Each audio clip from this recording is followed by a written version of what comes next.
Hey y'all, we're going to get started on the works cited activity.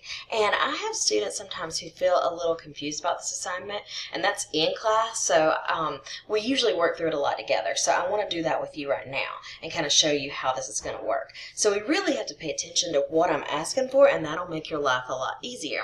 So basically, I'm asking for you to create a works cited for part 1, and then a correlating in-text citation for part 2. So basically what that means is you're going to have a match for each of those, or for each of these entries. Okay, so I'm going to kind of work with you and show you what to do, but I think first things first, if you don't have this with you, I would probably go ahead and pause this video and go find this, Your Little Seagull. I actually also have this online. The page numbers are the same, so you can follow along in here as well. So whichever one works for you. So then let's go ahead and get started. I want you to go ahead and do everything in MLA format. So I've got my name as the student, your instructor's name, your date, the class name, then the date, and MLA usually asks for a day, month, year. I put works cited as my title, but since I have two titles basically happening here, I just put another title in here. So I'm going to go ahead and get started on the works cited. Now, I want you to put these in alphabetical order, but we got to start somewhere, so let's start with the book. So, basically, we need one of our favorite books. You can get all this information offline. I'm in my office, so I just decided to find a book that was on my shelf. And so I have Hidden Figures here by Margot Lee Shetterly. Okay? And so what we're going to do is we're going to find the entry in The Little Seagull that matches with a book with one author. Okay? So what I'm going to do is I'm going to hop to my little seagull. Oh my gosh, I already have it. So then, let's think about what part 2 would look like. So what I'm going to do is go up here again and center part 2. And it's not in Times New Roman, so we know we're going to fix that.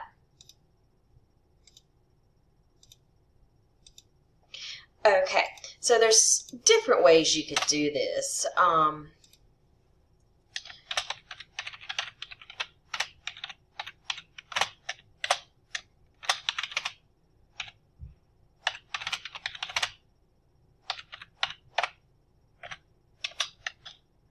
Notice that, so we have here her name, then we have no comma, no nothing, then we have the page number, then we have the parentheses, then we have the period. Either one of these would work for Shetterly, okay? I'm going to get rid of this one just to make it a little bit clearer. So that's what you have to do basically for each one of these. But the biggest thing is you've got to figure out what is what. So if I go back to my works cited page, an article with an author from a web page, and you can use PBS, NPR, NBC, CBS, I don't really care. It doesn't really matter. I just want you to find it from like a kind of web page, a newsy web page. And so what I basically have done here is I start to think, I look through kind of my on page 120, there is just a list of different kinds of sources. And so what I look for is if I go to probably the electronic sources, so I'm going way down here, and I think if I head somewhere, and I'm gonna keep going, something that I think would fit the most for like a CNN type source would be a work on a website. And so then I would find my article on CNN. I would write the author's last name, first name, the title of the work, the title of the site, the publisher, the date, the URL, and the access month. And so what I'm telling you is for letter B, 31 on page 151 is what you'll use. Hear me say that. Okay, so then we'll go back to the works cited page and we'll look again. So the next one is a dictionary definition of a word. And I know that most of you are going to use online, so I'm going to show you how to do online. And so I go through my little seagull. But I would go ahead and do the online one. So it's a little bit different here. But so basically you'll have your entry word, whatever it is, your dictionary title, your editor, if there is one, your publisher, if there is one, the date, and then the URL. Again, the access date. And you can basically kind of follow this information until you get to the URL, but that's just the next information anyway. So I'm telling you that letter C is number 12. Okay, trying to help.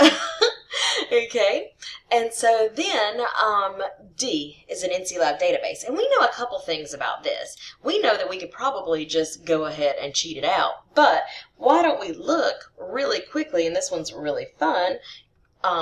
You scroll up just a little bit to number 11 on page 141, and you can do an article access through a database, and that will work for both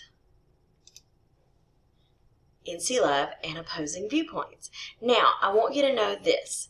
I want to go ahead and go to Coastal's library page because I want to show you how to do these things. So if you are looking for opposing viewpoints, go to Databases A to Z, go to O, go to Opposing Viewpoints. And so in Opposing Viewpoints, they have all these wonderful topics that you actually could use for your paper, and we'll talk a little bit more about that later, but that's how you get there. And then you just click on one. And so what I do here is I think there's like so many kind of interesting viewpoints here. And so a tipping point for fast fashion. And so basically the thing that they do here is they show you how to cite. So make sure that you're in MLA. But what I would do is I would go ahead, excuse me, I would go ahead and I'll copy and paste this. Not going to lie, you guys. Control C. And then I would throw this right into my document. Now, I know that that person's name, I know it started with a B, actually is first alphabetically. So then what I'm going to do is I'm going to paste it. Now, I want you to look at something. If you want to paste it where it's going to work the most, I would go to Merge Formatting. Okay. Now, couple little things. I've noticed that up here, I've got it all set up wrong. Okay, but my italics are right. Now, I'm looking at this and I'm like, oh man, these caps aren't right for APA, or excuse me, for MLA citations. So I'm going to capitalize each word and then I'm going to fix the N. I just fix a couple little things like the O. I think that's all that needs fixing there. So then I have, this looks okay, but there's still some kind of weird issues with it. Number one, it's not in double space, so we have to go in here. And what I would do is I would do a couple things at once. Make sure that you have this down to 0. Go to OK. Then I go ahead and I put everything in double space. Okay, yeah, it takes up a little bit more space now. Okay, but we know there's something still wrong here because we can't really see where one starts and one ends. So we need to go ahead and do our indent. Oh no, it won't work. So you know what you have to do? Hit enter. You heard me hit enter. And then for some reason, if you've everything set up, it should work. So now we know that Batari is first, Shetterly second, and then we just can go down here. Okay, and so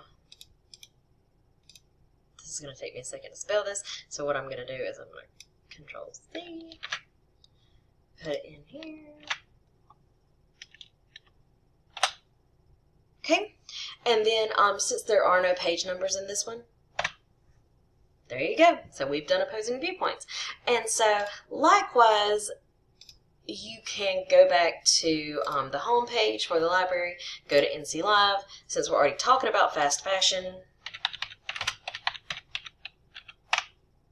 get us a little art. We'll see if this one will work.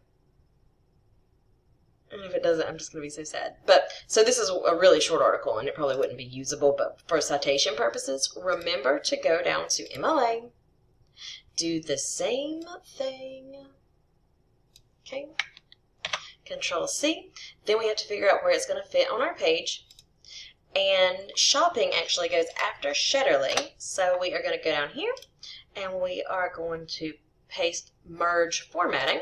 Still a couple little things that are wrong. See how it sticks out? So what I'm going to do is I'm going to hit Tab. Didn't work though. Why didn't it work? I need to hit Enter. Okay. And And so this one's kind of interesting because you don't have an author, really. So we would probably go to, and here's what I would do. I would go shoppers shunning. Okay, and you may say, why'd you do it that way? Because since we don't have an author, the next thing that we look for is the title of the article. And so the title of the article is Shoppers Shunning Fast Fashion. Well, that would be really hard to read if you put this in-text citation inside your paper. So what you're going to do is you are going to shorten it, keep it in the quotations because it's in the quotations up there. Okay? Almost done, my loves. Really, really, really. And so the last thing that we're going to do is we're going to find an interview with Patty DiCarlo. Do not get too tied up with this one. People always get messed up with this one. But go to in your book or online, page 122, and I'll go with an interview. You can decide how you want to do this interview. If you're like, okay, personal interview, and I think that would be fine. You would have the subject's last name, DiCarlo, first name, Patty. You would just write personal interview, and then you would write the date. Students always, because I give too much information, they always get messed up with this. Okay? So now, hopefully I've given you some things for helping you set this up the way you need it to go. I've set up a little bit, and obviously you have a couple more entries that you need to add to it. But I think this should be something to help you kind of get started with that. This is a harder activity. It takes a little bit of time. But y'all, if you need any help, I'm here. I love to answer the phone except for that time. But otherwise, I love to answer the phone. Y'all have a great day.